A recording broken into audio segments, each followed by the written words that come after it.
Hello students, welcome once again to this amazing YouTube channel Roohi online classes.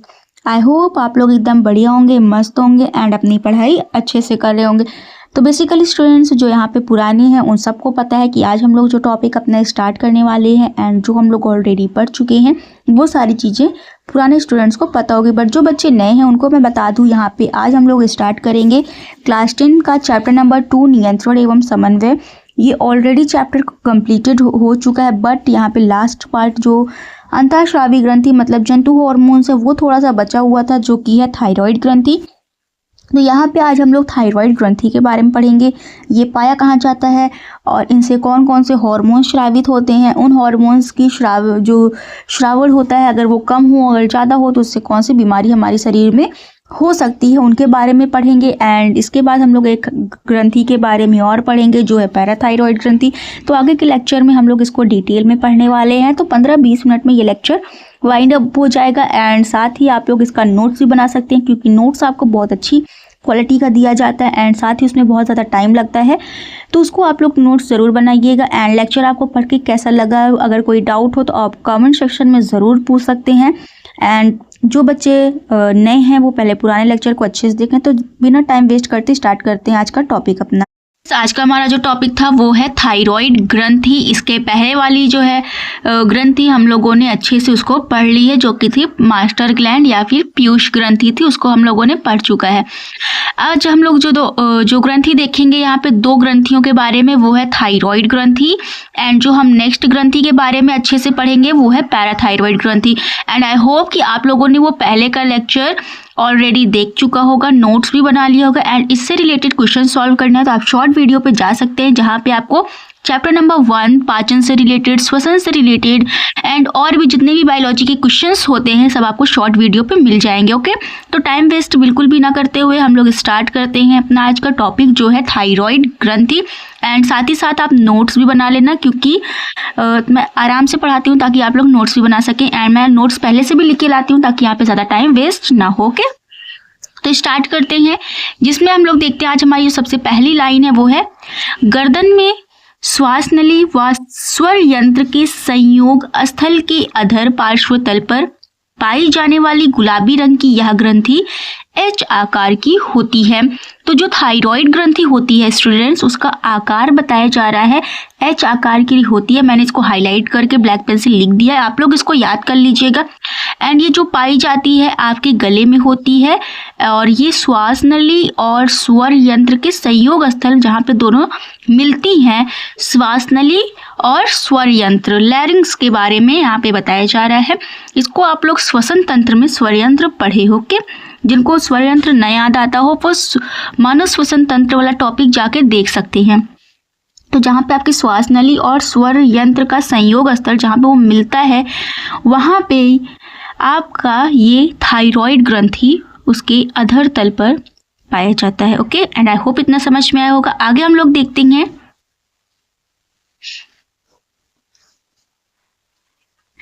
Thyroid ग्रंथि रुधिर से iodine लेकर प्रारंभ में थायरोक्सिन तथा ट्राईआइडोथायरोनिन नामक दो हार्मोन्स का संश्लेषण करती है।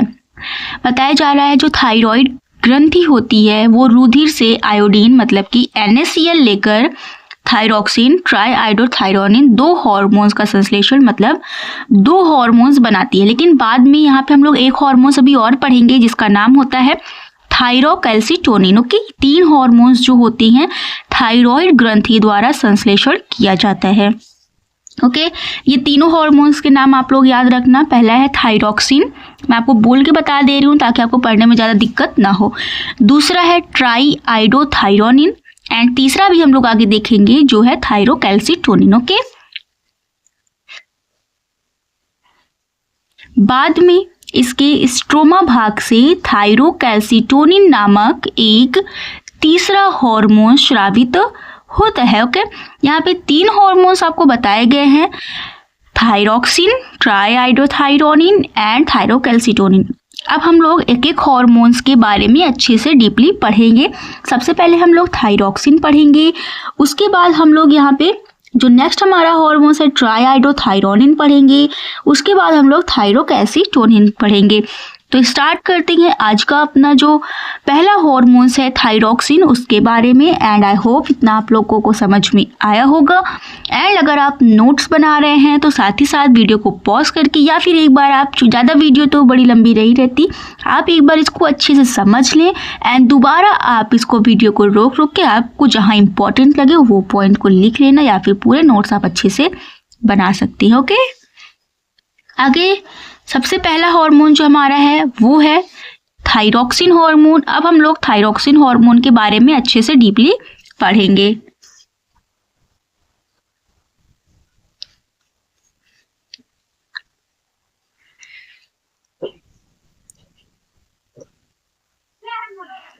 इसमें है थायरॉक्सिन के अल्प श्रावण को हाइपोथायरॉयडिज्म कहते हैं।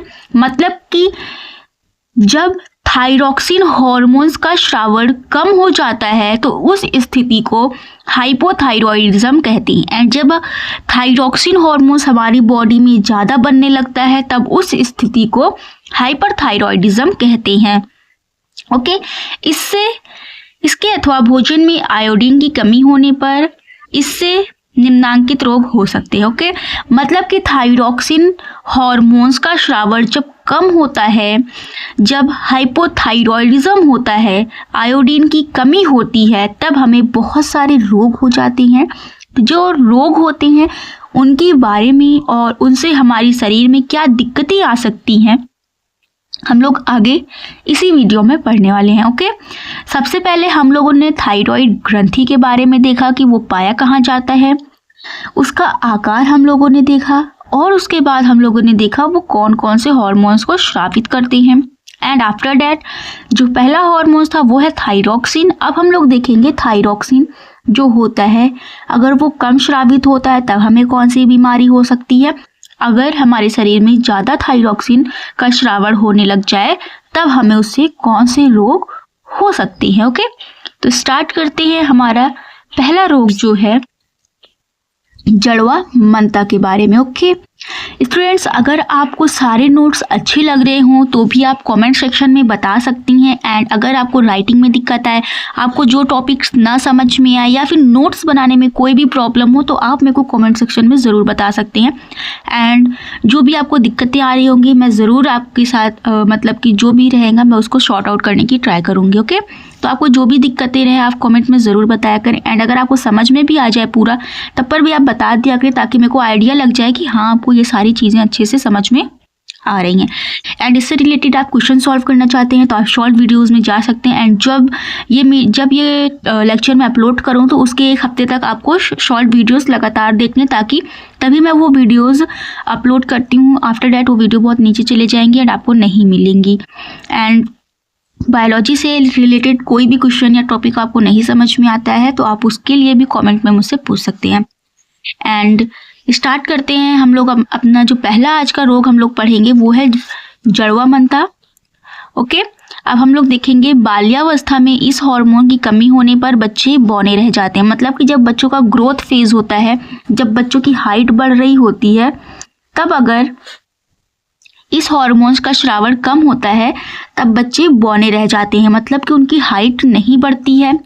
ऐसे बच्चों में सिर बड़ा ये लक्षण बताया जा रहा है जिन बच्चों को जड़वा मनता रोग होता है।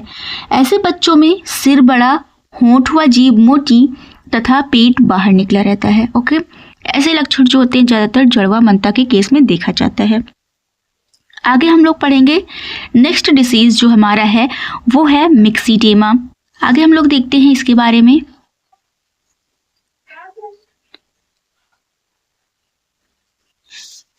वयस्क अवस्था में इसकी कमी होने पर वयस्कों में बाल झड़ने लगते हैं, त्वचा फूल जाती है। ये सारे जो लक्षण हैं ये भी थायराइड ग्रंथि से, जब थायरॉक्सिन हार्मोन्स का श्रावण कम होता है तब ये रोग होता है मिक्सीटेमा का। इस अवस्था में क्या होता है, इस डिसीज में क्या होता है, जो वयस्क होते हैं, एडल्ट होते हैं, उनके बाल लगातार झड़ने लगते हैं एंड जो बॉडी होती है वो फूल जाती है, जिससे देखकर ही पता चल सकता है कि इनको थायराइड है। ओके, थायराइड का डिसीज है। ऐसे व्यक्ति की जनन क्षमता कम हो जाती है, रिप्रोडक्टिव कैपेसिटी जो होती है, प्रजनन की जो क्षमता होती है, वो भी धीरे धीरे खत्म हो जाती है एंड मस्तिष्क कमजोर तथा आवाज़ भारी हो जाती है। उनका जो मस्तिष्क होता है लगातार भूलने की आदत होने लगती है, कुछ भी चीज़ याद नहीं रहेगा, कमज़ोर हो जाती है मस्तिष्क एंड साथ ही साथ आवाज़ में भारीपन आ जाता है। आगे हम लोग पढ़ेंगे मिक्सिडियमा के बाद जो हमारा तीसरा डिसीज़ है जो हम लोग पढ़ने वाले हैं हाइपोथायरॉयडिज्म में, वो है सामान्य घेंघा। ओके, आयोडीन की भोजन में कमी होने पर थायराइड ग्रंथि फूलकर कॉलर के समान हो जाती है। सामान्य घेंघा में बताया जा रहा है जब भोजन में हमारे आयोडीन की कमी हो जाती है, NaCl की कमी हो जाती है, मतलब नमक की कमी हो जाती है, तब हमारी जो थायराइड ग्रंथि होती है जो हमारे गर्दन में पाई जाती है वो फूल जाती है। ओके, कॉलर के समान हो जाती है।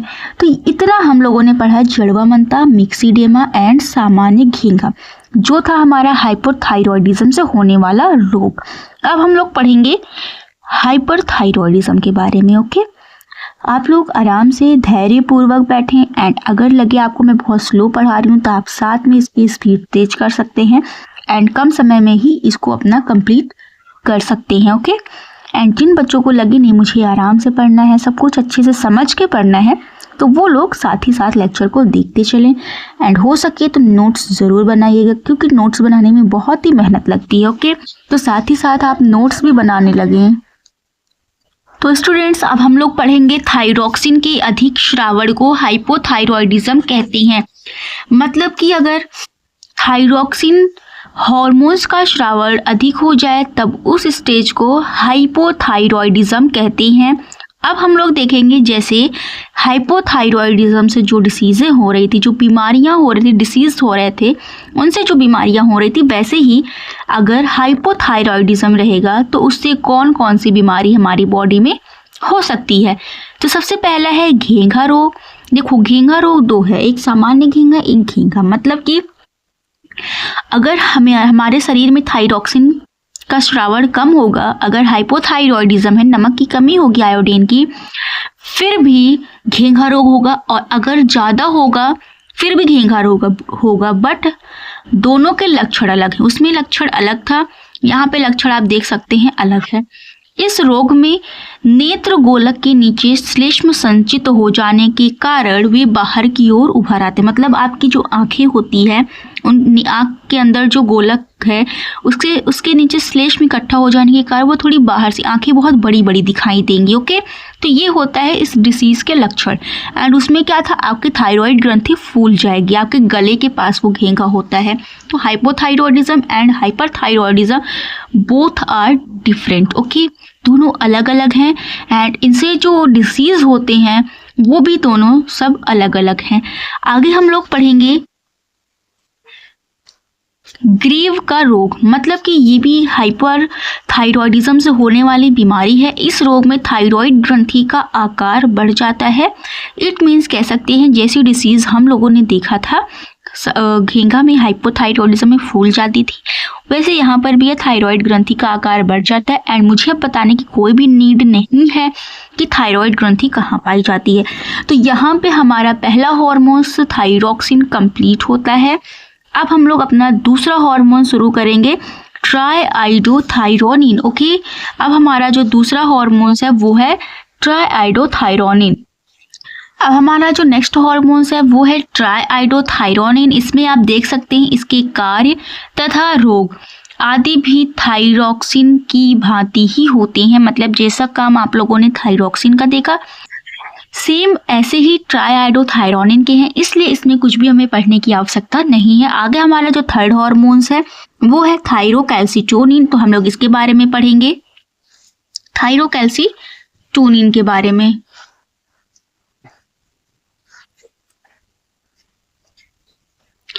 यह रुधिर में कैल्शियम की मात्रा को नियंत्रित करता है तथा हड्डियों के निर्माण को प्रेरित करता है। थायरोकैल्सिटोनिन हार्मोन जो होता है, इसके स्रावर जब होते हैं कि ये रुधिर में कैल्शियम की मात्रा को नियंत्रित करता है। एंड आप सबको पता है आपकी जो हड्डियां होती हैं वो कैल्शियम से ही बनती हैं, इसलिए हड्डियों के निर्माण के लिए प्रेरित करने का काम थायरोकैल्सिटोनिन का होता है। इतना ही आपको इसमें पढ़ना है।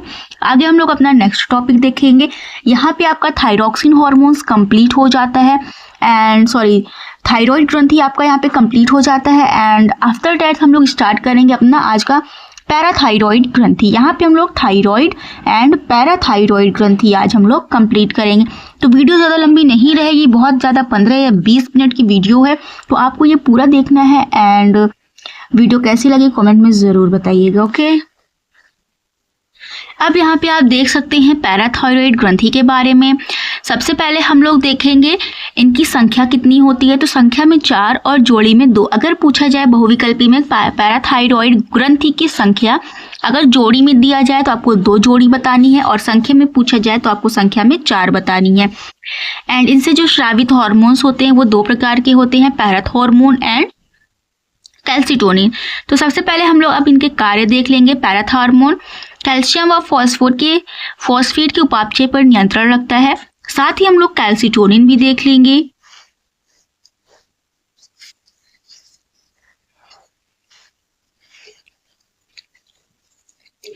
कैल्सिटोनिन हार्मोन की कमी व अधिकता से रुधिर में हाइपोकैल्सीमिया या हाइपर फॉस्फेटीमिया स्थिति होती है, जिससे दांतों के निर्माण के लिए कैल्शियम तथा फास्फोरस की कमी हो जाती है। ओके,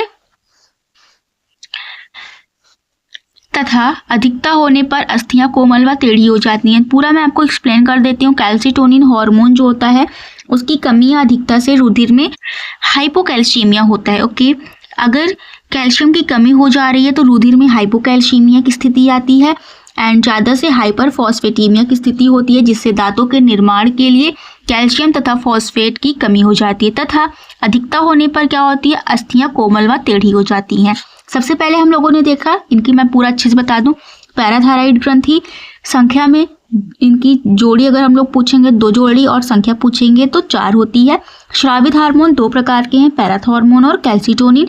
अब हम लोग कार्य देखेंगे तो इसका पैराथॉर्मोन जो होता है वो कैल्शियम और फॉस्फेट के उपापचय जो मेटाबॉलिक एक्टिविटीज होती है कैल्शियम के लिए एंड फॉस्फेट के लिए उस पर कंट्रोल रखता है।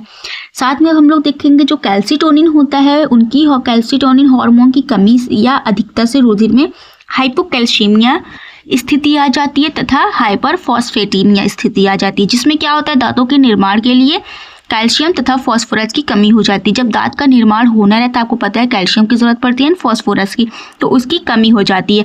एंड अगर जब ये ज़्यादा हो जाता है हमारे बॉडी में तब हमारी जो अस्थियां होती हैं, हड्डियां होती हैं, वो कोमल व टेढ़ी हो जाती हैं। एंड आई होप आज का टॉपिक आज सभी बच्चों को समझ में आया होगा एंड वीडियो अच्छी लगी हो वीडियो को ज़्यादा से ज़्यादा लाइक करें, शेयर करें एंड ऐसी और अमेजिंग वीडियोज़ के लिए चैनल को सब्सक्राइब करना बिल्कुल भी ना भूलें। Thank you, bye bye.